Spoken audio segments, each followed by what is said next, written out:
bittersweet week and a bittersweet night, to be honest with you, with the events that happened over the weekend and the very unfortunate loss that we experienced in the UAE. And honestly, I spent the week trying to decide, should we move the book launch out of respect for the weekend?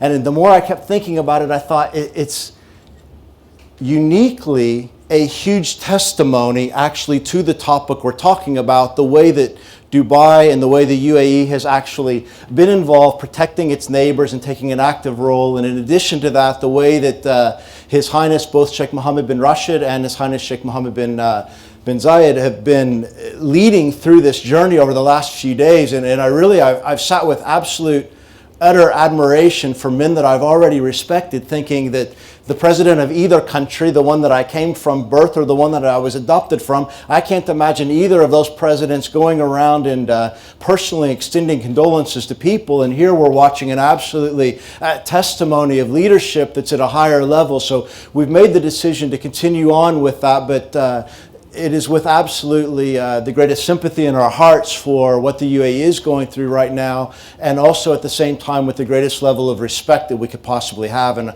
I hope that each of you have taken moments of just moments of silence to reflect upon what's going on during this journey. So as we're here tonight, it is with a mixed heart that I have the privilege to celebrate this book and to share a little bit about what's going on in it.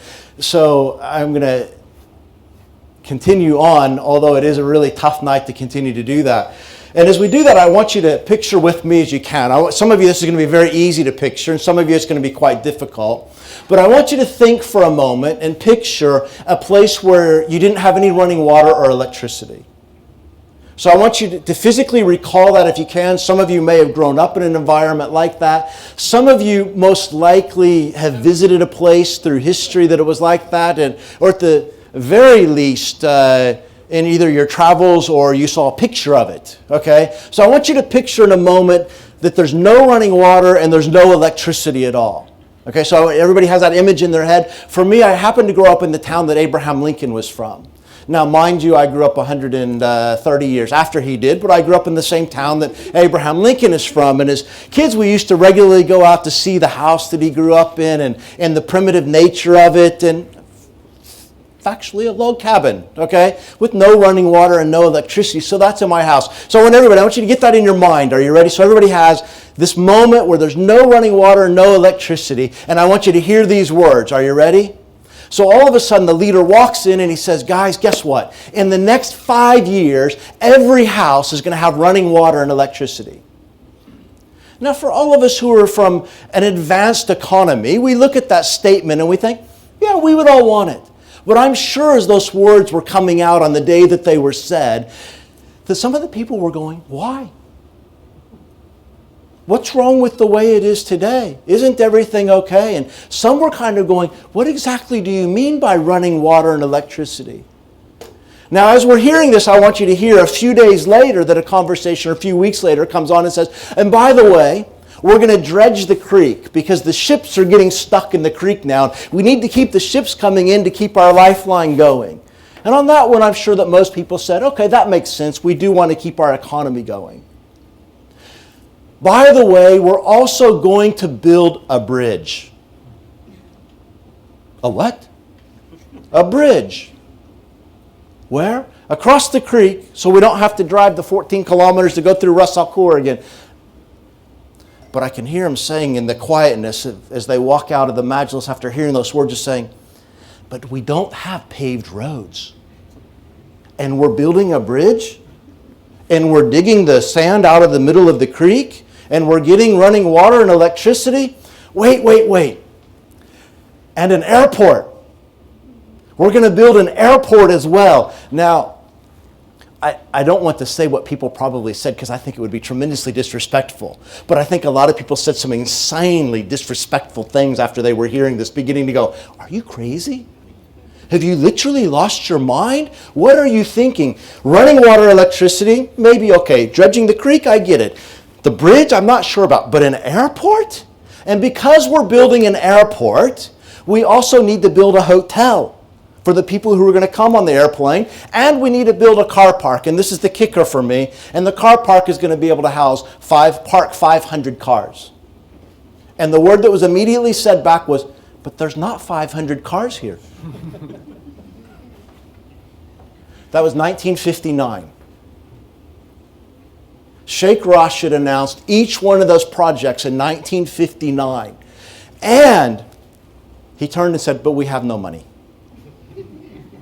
Now, I've lived in Dubai for quite a while now, and I continue to hear a story that's made, and I'm going to tie this back into one of the habits.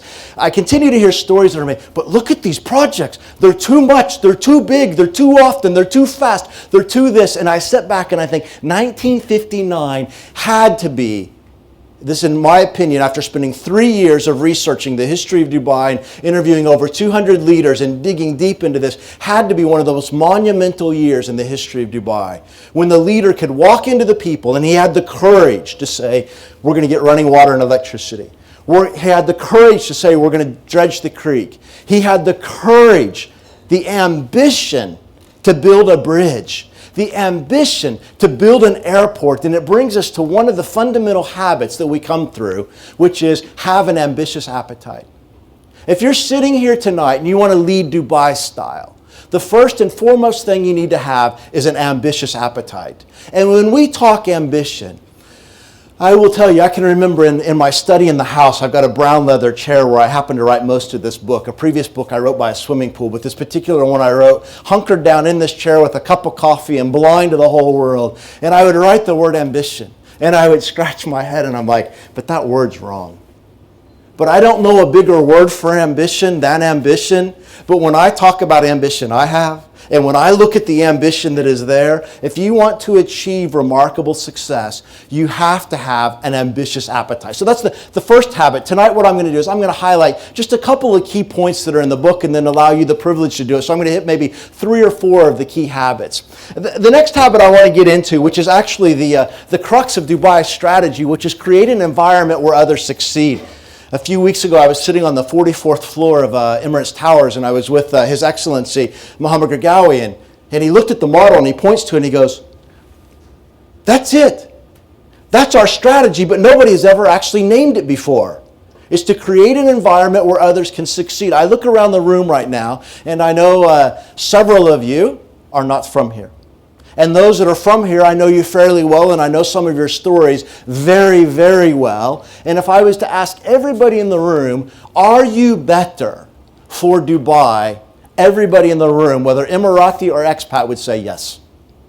Every single person would. It was creating an environment where others could succeed. But when I look at this, the interesting thing is that actually started in 1901. Okay, there's a few debates. It was 1901 or 1904 to be specific. But if we go back to 1901, so basically let me paint out the picture of what was happening then and how this is so much a part of Dubai. Basically, in the late 1800s, early 1900s, a nationalist government took over in Persia then, or Iran, modern-day Iran, and they started putting pressure on the Qawasim tribes that were in the traders in the southern ports of Iran.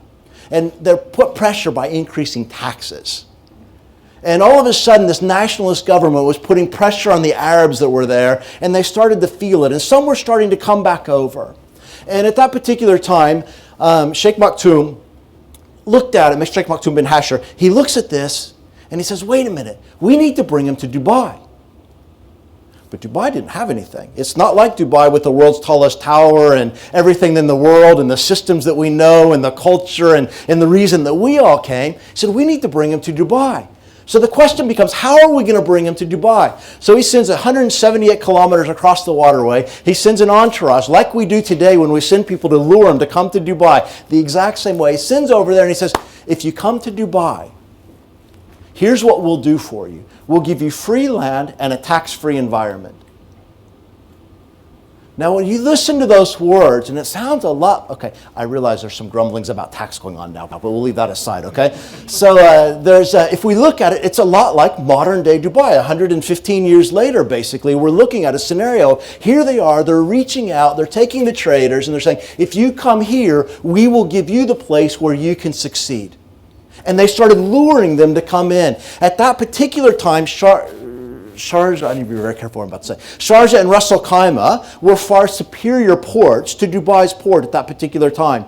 Honestly, Dubai had somewhere between 4,000 and 6,000 people. It was a very, very small port at that particular moment. And they started luring them to come into Dubai and to attract them. And if you look at that, that is the essence of what makes Dubai successful today.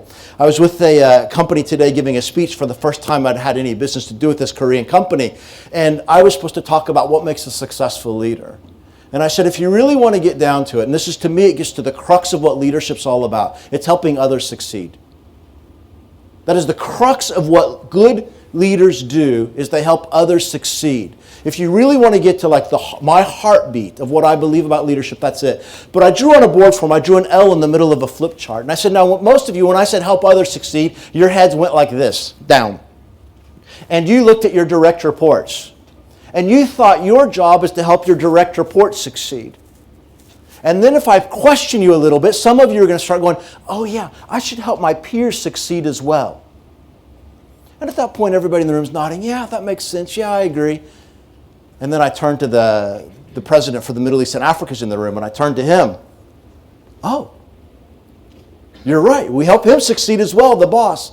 I said, who else do we help succeed? And everybody gets fairly quiet at that moment.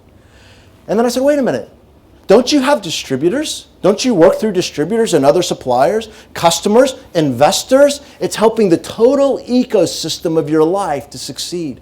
And that is actually the model that Dubai gives for us. If I was to really say the crux of what you have to pull out, it's this one right here, help others succeed.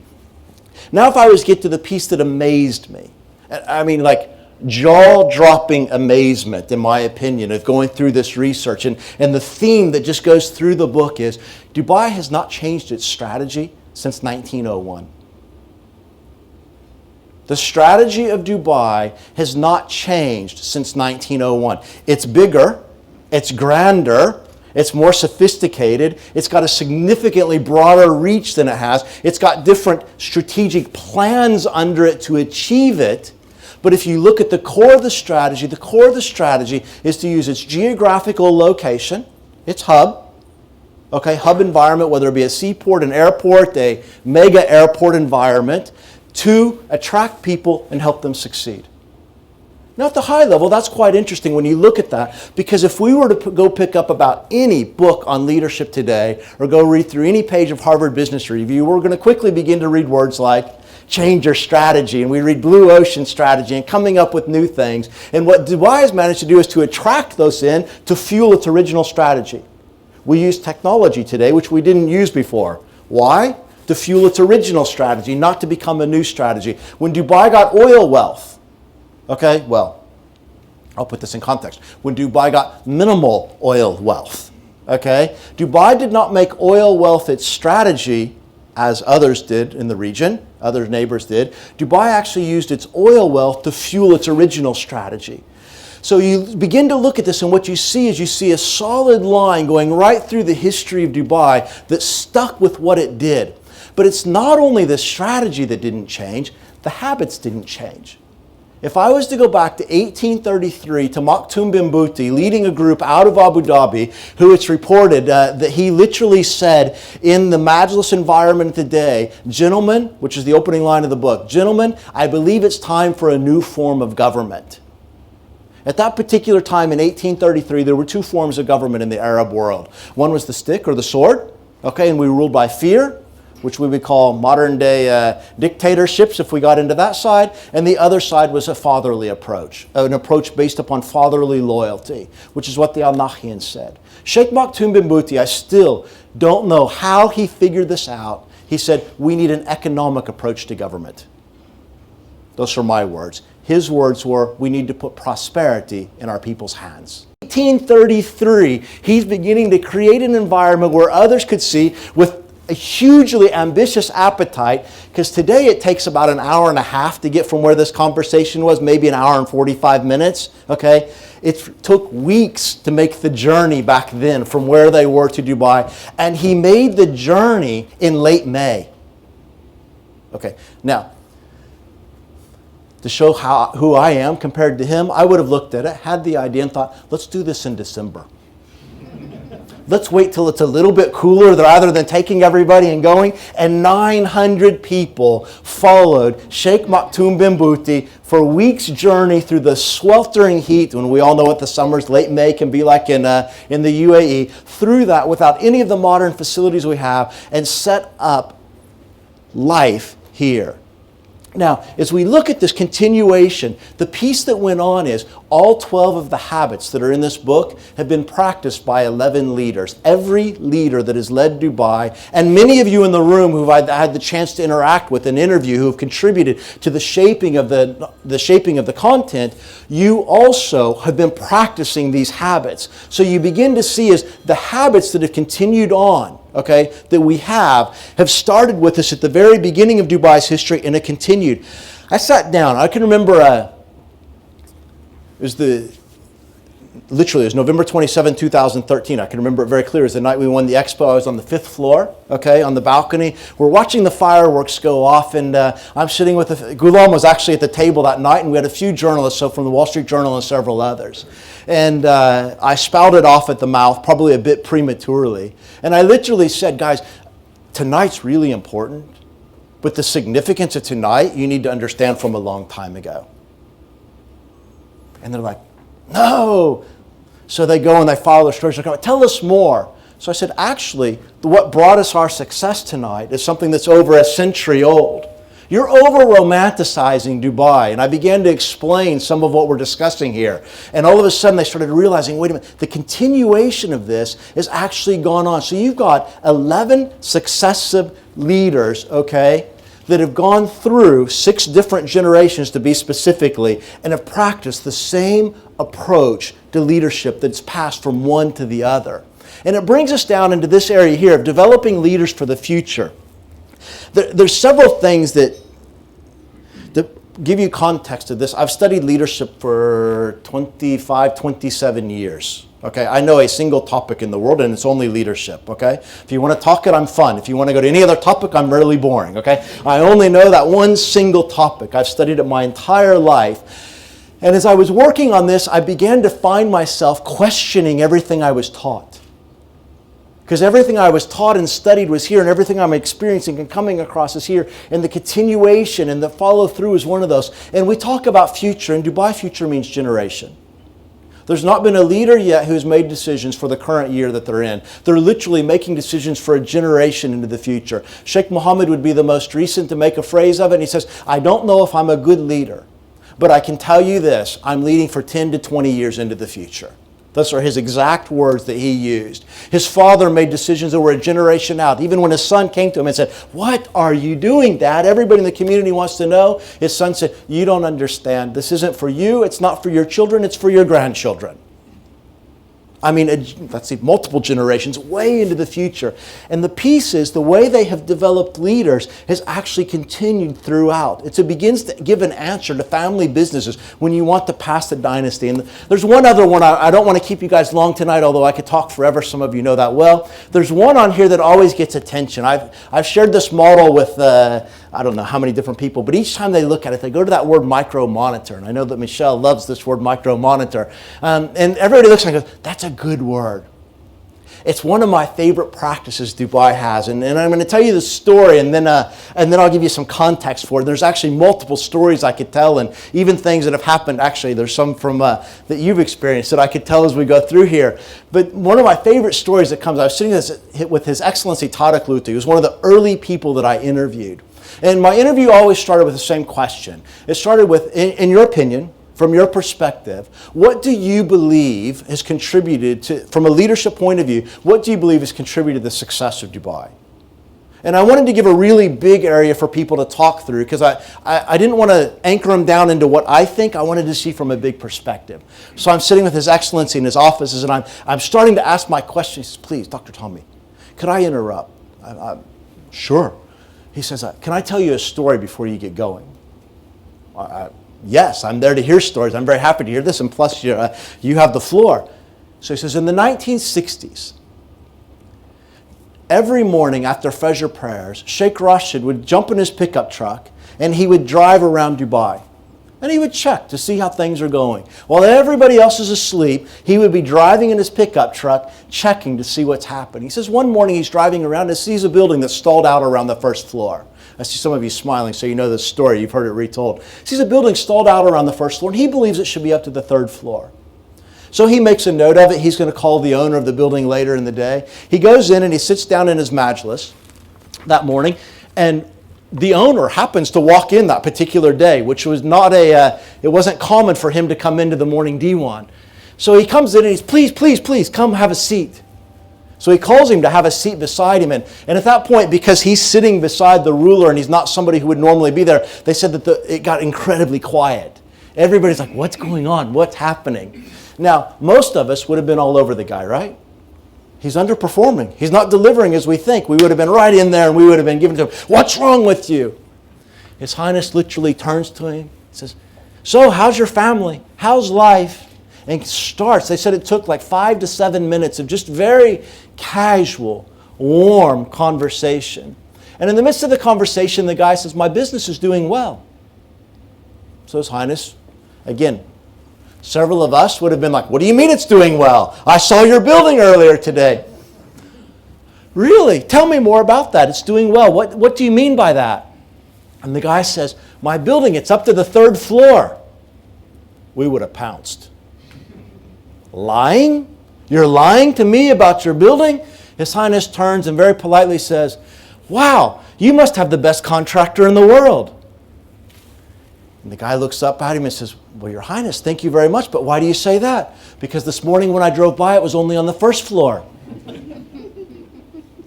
And instantly the excuses start flowing. No, but, my contractor told me that it was on this point. And at that point, Sheikh Rashid leans forward, they said, takes his hand to quiet the already quiet room. Now it's at the point you could hear a pin drop, and he turns to everybody and he says, look with your own eyes. Don't trust what somebody tells you. Now, as I listened to that story, and if I could pick on a few people into the room, which I won't, I've asked everybody that's told me a similar story, because some of you have had your own very personal experiences with Sheikh Mohammed, who practices the same exact micro-monitoring. And I've asked everybody in the room, I said, but were you kind of pissed off about it? Did it bug you that he was coming in and looking in your area like that? Did it really annoy you? Did you feel like you were being micromanaged? And every time I've asked that question, I got the expression of like, what? What are you talking about, Tommy? Not at all. And I can remember Gerald Lawless, he looked at me and he said, no, it's the complete opposite. It showed me how much he cared. But you see, when you get into the crux of micro-monitoring and you really get into that aspect, what you begin to find is, as you look at it, you begin to see right there in the midst of it, it's the change of motive. When Sheikh Rashid got in his truck that morning and found the building on the first floor versus the third floor, he wasn't out looking for people doing wrong. He had no intention. He did not want to find the building at the first floor. That wasn't his aim and his focus. Sheikh Rashid was literally out that morning to help people succeed. Coming right back to this point right here. When Sheikh Mohammed showed up in the airport a few weekends ago and he was doing his inspection, he wanted people to succeed. When he showed up in the land department, he wanted to see people succeed. When he showed up to Jumeirah Hotels, he wanted to see people succeed. And that's really the crux of what we're getting into as we begin to pull these habits together, is the shift of the motive back towards the future. And I'm going to wrap up with a story on the future. Some people are quite hard to interview, okay? And you take any snippets you can get of time with them. And I remember I don't remember if it was summer of 14 or 13, summer of 13, I think it was. I was at Majid Al-Futaim's Majlis. And we were sitting down and we were at the aspect of, he's getting ready to serve the meal. And the only non-Emiratis that happened to be there that day were me, Iyad Mullis, and the ambassador from Singapore. So we're sitting down, so it goes, Majid, it was Iyad, then it was myself, and the ambassador was sitting here. And I'm never shy to ask questions. I maybe should be more shy when I go to ask people questions, but I'm never shy to ask questions. So I leaned forward and I said, Mr. Majid, I've got a question for you, if you don't mind. Now, I'm the only the ambassador and myself are the only non-Arabs there, because Iyad's Arab. And everybody in the room, there's like 60 on the table, stop. And they look up, and I'm thinking, okay, here we go. We've got to ask the question. And I'm thinking maybe I should change because the question I'm going to ask isn't the easiest in the world, okay, what I'm about to ask him. And I'm thinking maybe I should change and ask him like a really easy question. But I said, no. I said, Mr. Majid, when you were building Souq al-Nakhil, which is now Mall of the Emirates, a lot of people really didn't understand what you were doing. And I said, as you were building it, they were actually questioning why you would do that and why you would put your wealth and your fortune at risk like that. Literally, they were saying, Shu huwa majnoon, okay? They were saying, are you crazy? And I said, these aren't the expats saying this. These were actually your neighbors in Dira that were questioning what was going on. I didn't say huwa majnoon at the table, okay? So he looks at me, sets his knife. Seems like forever. I'm thinking I'm going to be exited. Looks back up, stares for a moment, and he says, that's so long ago. Can't you ask me a question about where we're going? And I dropped my head down. I thought, that's very interesting. He completely just answered my question without actually answering what I wanted him to say. I wanted to know how he stayed focused. I wanted to know how he kept his people focused. And what he actually told me was how he stayed focused and how he kept his people focused, because he keeps his mind completely on the future. And if you want to lead Dubai style, these habits actually work together. I looked at this really hard, and I know I'm going to be asked a question tonight when I turn to the Q&A, which is going to be very soon, so I'm going to answer the question now, okay? Because I want to control answering this question. Somebody's going to say, but what was wrong? What were the problems? What was wrong? I've looked at this model for quite a while and worked through it, and I poked at it, okay? And every time I poked at it, I realized that what I poked at made it fall apart. So the things that I would question in it actually make it come apart. So what I began to realize is my thinking about leadership may be the flaw rather than the model. But I did notice that if you take one of them out, the whole thing falls apart. If you pick any one of these and pull it out, the entire model behind Dubai falls apart. It literally is 12 habits that work interlocked together. And if you pull any one of them out, you begin to see the whole model falling apart.